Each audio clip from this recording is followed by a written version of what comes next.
Brought to you by V-Guard, co-powered by Sensodyne. आज महाराष्ट्र दिन आहे। महाराष्ट्र राज्याच्या निर्मितीची घोषणा आजच्या दिवशी झाली। मुंबईसह महाराष्ट्र मिळावा म्हणून महाराष्ट्राला खूप मोठा संघर्ष करावा लागला। 107 हुतात्म्यांना बलिदान द्यावं लागलं। आजच्या दिवशी गुजरात राज्याची सुद्धा निर्मिती झाली। त्यामुळे मी गुजराती बांधवांना सुद्धा शुभेच्छा देतो गुजरातच्या। पण हा महाराष्ट्र निर्माण झाल्यापासून सतत त्याच्यावर धनिकांची व्यापाऱ्यांची एक वक्रदृष्टी कायम मुंबईवर राहिली, ती आज सुद्धा आहे।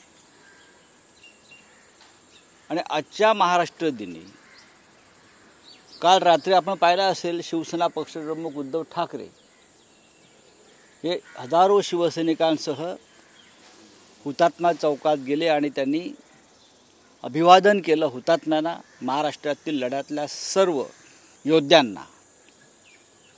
ही लढाई पुन्हा नव्याने सुरू झाली आहे। महाराष्ट्राचं अखंडत्व, महाराष्ट्राचं वैभव टिकवण्यासाठी दिल्लीवरून मोदी आणि शहा यांच्या स्वाऱ्या औरंगजेबाप्रमाणे महाराष्ट्रावर होत आहेत आणि त्यांच्यापासून महाराष्ट्राचं रक्षण करण्याची जबाबदारी ही पुन्हा एकदा आपल्या सगळ्यांवर पडलेली आहे। काही भटकते आणि काही वखवकलेले आत्मे महाराष्ट्राचे लचके तोडण्यासाठी किंवा महाराष्ट्र कमजोर करण्यासाठी महाराष्ट्राच्या आभाळात फडफडत आहेत। महाराष्ट्राच्या हक्काचे, अधिकाराचे लचके तोडत आहेत। महाराष्ट्र लुटला जातो आहे।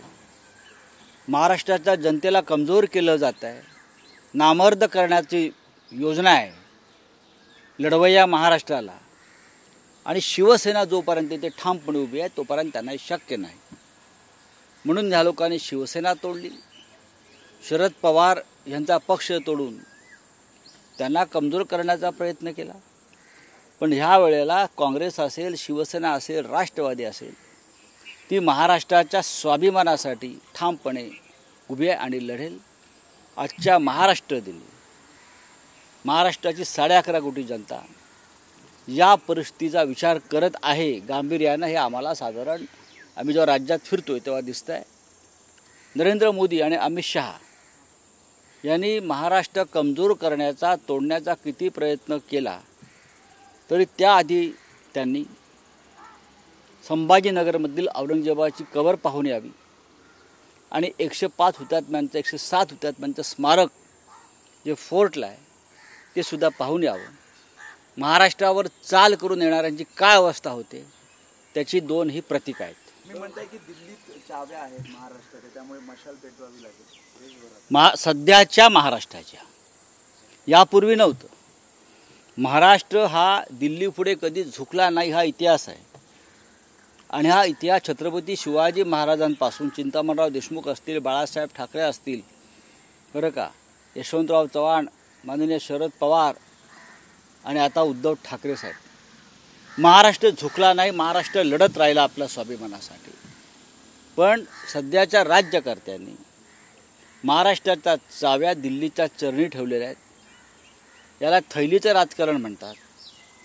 मुंबईतल्या लुटीचा माल दिल्लीच्या चरणी व्हायचा आणि महाराष्ट्रात सत्ता भोगायची, हे सध्याच्या राज्यकर्त्यांचं धोरण आहे। मग भारतीय जनता पक्षाला तर महाराष्ट्राची कधीच घेणं देणं नव्हतं। महाराष्ट्राच्या कोणत्याही स्वाभिमानाच्या लढ्यात भारतीय जनता पक्षाने पुढाकार घेतला असेल तर ते त्यांनी दाखवावं। न स्वातंत्र्याच्या लढ्यात देशाच्या, न महाराष्ट्राच्या लढ्यात हे लोक कधीच कुठे नव्हते। त्याच्यामुळे त्यांना महाराष्ट्राविषयी स्वाभिमान, प्रेम असण्याचं कारण नाही।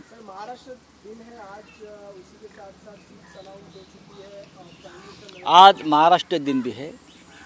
आज के दिन ही पंडित जवाहरलाल नेहरू ने महाराष्ट्र राज्य की घोषणा की थी।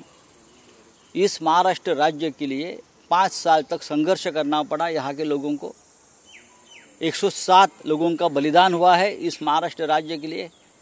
हमारे पूर्वजों ने बलिदान किया है, उनका स्मारक जाकर देखिए, हुतात्मा स्मारक जिसे हम कहते हैं। लेकिन आज भी वो संघर्ष खत्म नहीं हुआ है।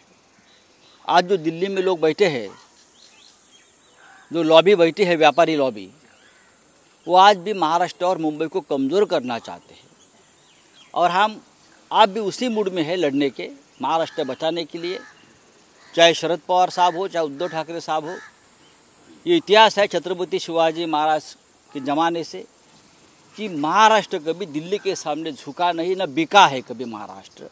कुछ लोग चाहते हैं कि महाराष्ट्र बिकाऊ बने, झुकाऊ बने, लेकिन जब तक यहाँ शिवसेना है और शरद पवार जैसे नेता है, उद्धव ठाकरे साहब जैसे नेता है, तब तक ये महाराष्ट्र ना झुकेगा दिल्ली के सामने, ना कभी बिकेगा। उर्वरित जागा एकनाथ शिंदेंनी आपल्याकडे ठेवण्यासाठी प्रयत्न केले, त्याला कुठेतरी यश मिळालेलं पाहायला मिळते।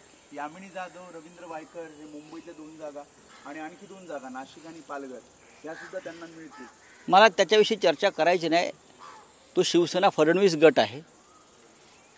शिवसेना फडणवीस गटानं महाराष्ट्रातल्या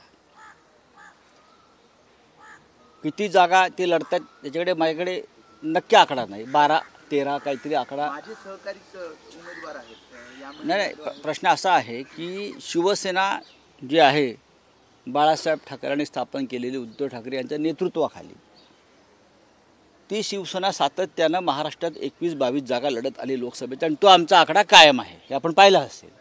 3 पक्षांच्या जागा वाटपातसुद्धा अत्यंत सन्मानानं जागा वाटप झालं। त्यात आम्ही 21 जागा लढत आहोत।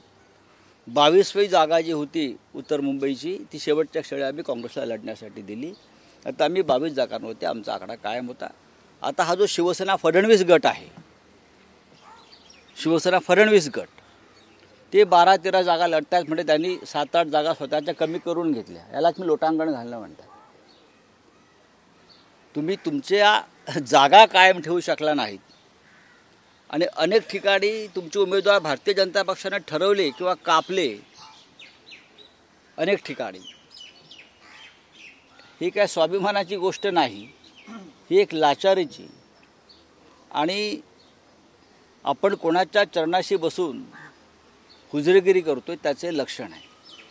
आम्हाला त्यात पडायचं नाही। मग भारतीय जनता पक्ष असेल किंवा शिवसेना फडणवीस गट असेल किंवा राष्ट्रवादी फडणवीस गट असेल, त्यांचं त्यांनी पाहावं।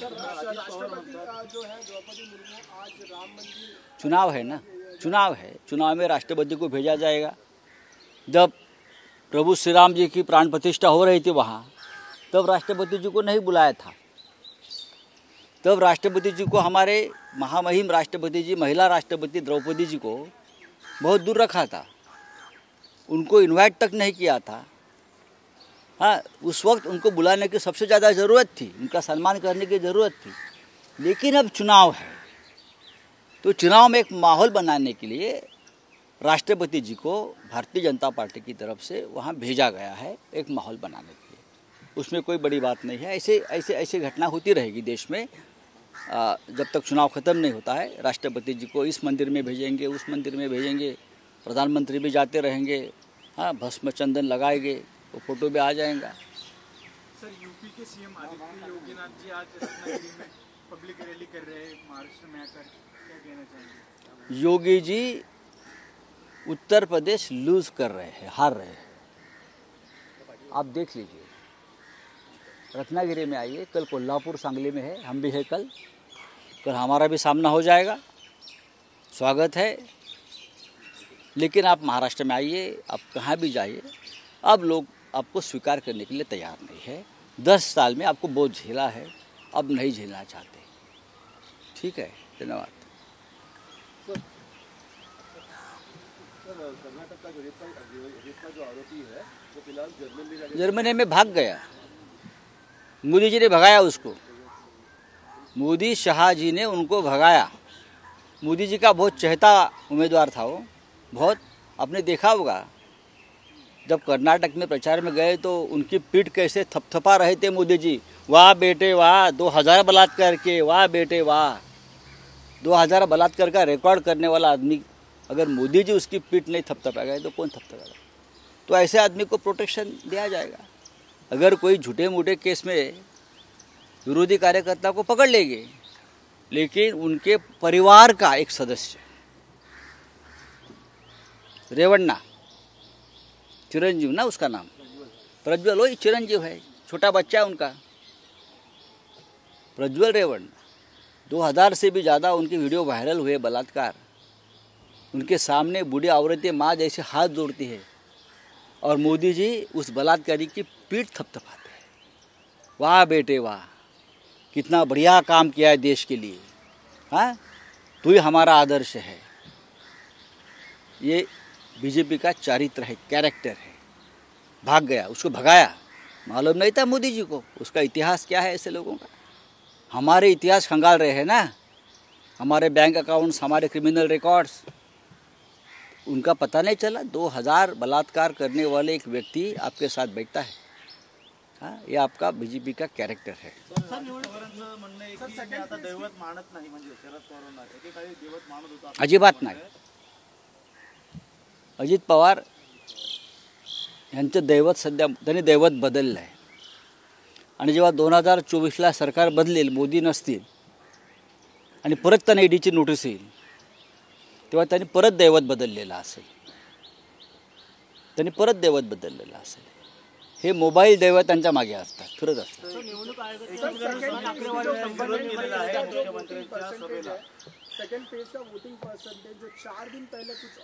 बहुत ही रहस्यमय तरीके से आंकड़े बदल गए हैं, लोग चिंता में हैं, ये लोग कुछ भी कर सकते हैं. चलिए, thank you. Brought to you by V guard, co powered by Sensodyne.